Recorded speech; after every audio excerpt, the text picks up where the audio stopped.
Good morning guys, my name is Oh, okay, wait. This is a Chinese car. Let's get over it. Kung ayaw nyo guys, we can move on to the next video. Good morning guys, my name is Ref Bangsil and welcome back to the #1 car portal in the Philippines. We're back. This is Philkotse.com.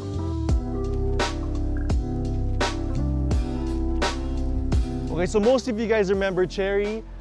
They had a little bit of reliability issues in the past few years, which actually forced them to go back to their home country, but now they're back and better than ever with a new management. This is the Chery Tiggo 2, yet another small crossover.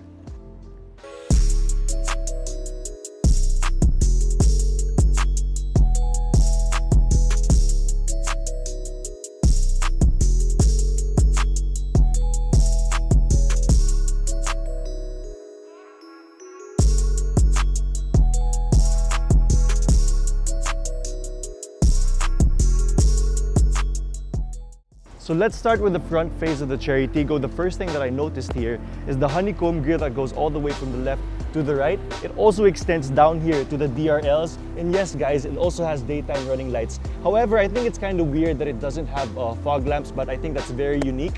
It also has a honeycomb grille that goes all the way to the bumpers, right near the faux skid plate. And the hood is, I think, rather unique because it comes in a nose line shape. So with that, coming from a Chinese model, I think it's very, very original. Although in this type of body styling, I think it's also reminiscent to the Ford EcoSport. Okay guys, so one thing that I'd actually like to showcase in this very, very, very new Chery Tiggo is that yes, it does have projector headlamps.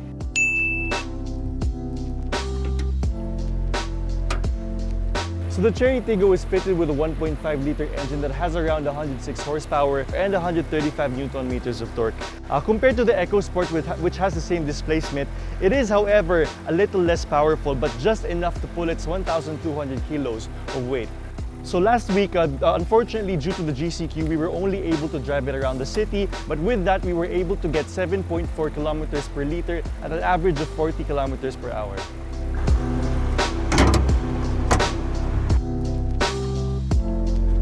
So here we are at the wheels guys, which I think is personally the best feature of this car. It comes with two-tone 16s fitted with 205/55 Ling long tires.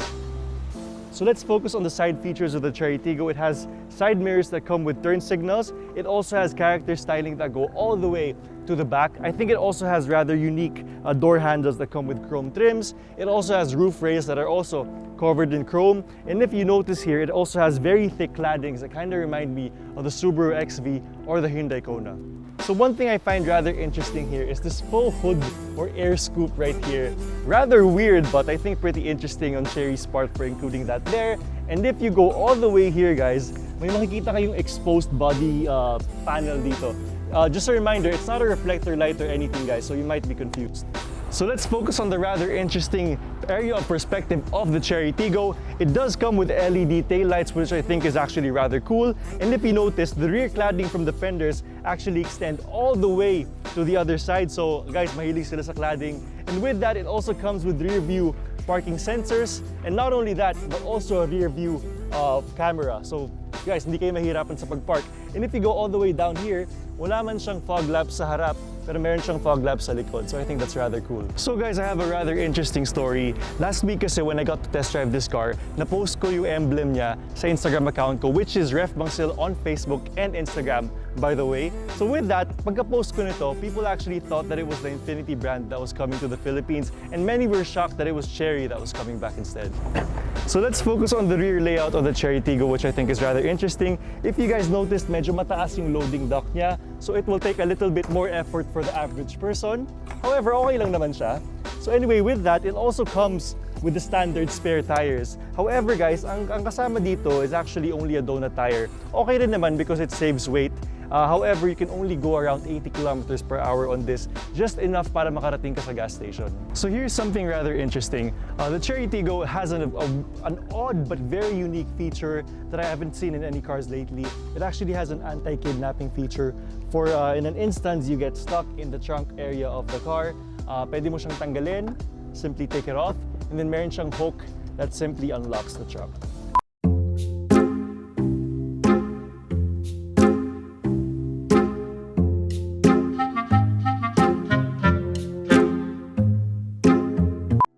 So here we are inside the Chery Tiggo. The interior is actually a bit unique compared to other vehicles of its class. It also has a carbon-like trim that goes all the way from the front to the door sides and to the rear doors as well.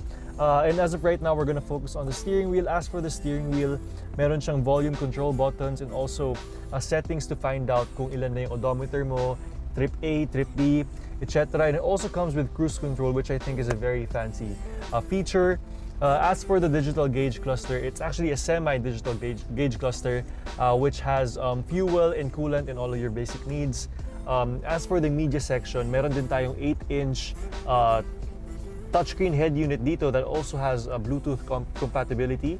So as for the media section, it does not come with Apple CarPlay or any Android integration. However, it does come with a Chery Link feature, which is very cool.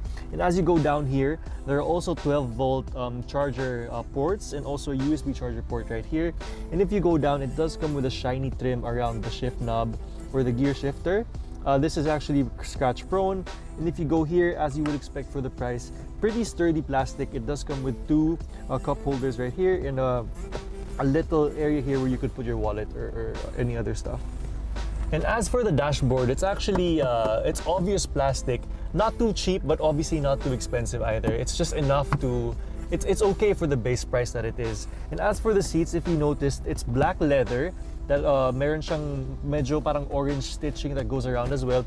Pretty comfortable naman. I'm 5'10" and it's just enough for me to sit here and find a good driving spot. Yung side mirrors mo are automated pero hindi sila nag-automatically fold on their own. It's just enough to change directions on the view. If you notice dito sa mga directional buttons natin for the windows, it does come with a hint of chrome trim on the very edges. So I think that's a very good feature as well. Medyo gumanda siya ng onte. So here we are in the rear seats of the Chery Tiggo. The first thing you notice here are the leg room because there's actually enough space for anyone who would sit back here. The head space actually is pretty good as well. And if you notice kanina may nabanggit tayo na parang carbon trim that goes all the way to the back. Abot din siya hanggang dito sa rear seats. Meron din tayong mga chrome features dito sa mga window riser controls. And one feature I like about this car is that pwede mo tong ibaba. And then once you put this down, it's enough for golf clubs, bikes, or anything that you would need for your travels. So the Tiggo is actually a 5-seater car, but I think it's enough for about 4 grown men or adults to sit down comfortably for a long road trip. And with that, ang wala lang sa likod is that wala siyang rear aircon vents, wala siyang rear speakers, wala rin siyang rear cup holders. However, meron kang bottle holders on both sides.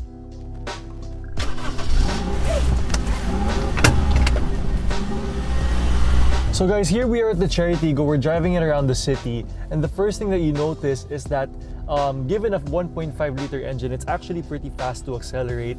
However, in terms of suspension and comfort, it's enough, but you can't really expect much from a subcompact crossover. So with that, in terms of accelerating, you do hear sort of a clunk. I know that it's not normal with other cars, but for this one, that's the only thing that I noticed that I was sort of annoyed with, but it's okay. It's actually okay for the price that it is. So with that, seating comfortability position is pretty okay. However, I do not think that it'll be the most comfortable seat in the long drives to the mountains and such, but it's really good enough. So as for the acceleration of the Chery Tiggo, it is a little bit hesitant when you put your foot to the pedal. However, again, it's okay for the base price and it's okay given the horsepower and the Newton meters that it does have. Turning radius is pretty okay and comfortable as well. Hindi naman masyadong mahirap i-steer yung steering wheel natin. So it's pretty okay in that aspect. One thing that I also noticed with the Chery Tiggo is that it's a little bit hard to shift. Hard to shift in the sense that hindi mo alam what gear you're in. For example, meron kasing low, meron kang 2, and then meron kang drive. And ang problema dyan is like now, I went into neutral without realizing it or feeling it. So merong ganong tendency na pwede kang malito, but it's okay. Alright, so as we move on, over to the more entertainment aspect of the vehicle, it does have front speakers. It's not the best speakers out there, but it's good enough. It can be improved. Siguro pwede mo na lang i-aftermarket additional modification yon. But pwede na siya. It will be good enough. And one thing that I did notice about this car is that the braking system is not exactly the best. Although hindi siya delikado, guys, hindi ko sinasabing delikado siya. Medyo may pagka-delay lang siya compared to other cars. So for example, pinress ko yung pedal ngayon, hindi siya as responsive as other vehicles. Although again, guys, hindi naman delikado yun. And also, one pretty cool feature, it's actually a premium feature in this type of vehicle, is that it does come with eco mode and sport mode. So you can easily switch out between these modes. Right now we are in eco mode. We'll be switching to sport mode. And what's nice is you can switch into sport mode while you're midway driving. So ito naman si sport mode. So mas maingay yung engine in a way, pero syempre it's trying to be more responsive. So in conclusion, the driving experience has been fair. It's pretty satisfactory. Comfortable naman siya for any type of person regardless of their height. Hindi naman siya mahirap hanapan ng comfortable driving position. It's just enough to keep you safe and comfortable enough for long drives. So pretty good si Chery Tiggo. I believe that they have a very bright future ahead in our country. So now we've driven the Chery Tiggo, showcased its best features, its ins and outs. Now it's time to give it our Philkotse grade. So for practicality, oo, komportable siya sa loob, and oo, malaki din yung trunk, pero masyadong mataas yung loading bay niya, which might be a little bit difficult for the older people. So for practicality, we are giving the Chery Tiggo a 3.5 out of 5. So for performance, we are giving it a slightly low score, solely for the reasons that yes, it does come with a 1.5-liter engine, but it is rather sluggish and a little slow, considering how heavy it is. And with that, a lot of things can also be improved. For example, the transmission itself is a little bit clunky as well. So for performance, we are giving it a 2 out of 5. So for aesthetics, we are giving the Chery Tiggo a rather high score because for its base price, you're actually getting really premium features. For example, I personally like the LED tail lamps in the back. I think that's very, very unique. And for that, we are giving the aesthetics aspect of the Chery Tiggo a 4 out of 5.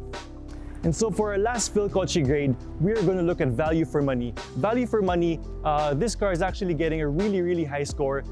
It's a subcompact crossover that you're getting for the very low price of 770,000 pesos only with the premium features. So for this one, we are giving it a value of money grade of 5 out of 5. And finally, for our Philkotse score, we are giving the Chery Tiggo a very fair 3.5 out of 5. The Chery Tiggo is priced at 770,000 pesos, and with that, it also comes with a 3-year free PMS and a 5-year service warranty. And not only that, but it also comes with a 10-year warranty for the drivetrain system. So with that, guys, parang ang ginastos mo lang dito for the whole taking care of the car in the first 3 years is only 770,000 pesos. So with that, to summarize all of this, I think that Chery has a very wonderful future ahead of it, especially that it's under new management and it's back and better than ever. Thank you guys for watching another car review from Philkotse.com. My name is Ref Bangsil, representative for Philkotse.com, the #1 automotive car portal in the Philippines. Thank you guys and see you next time.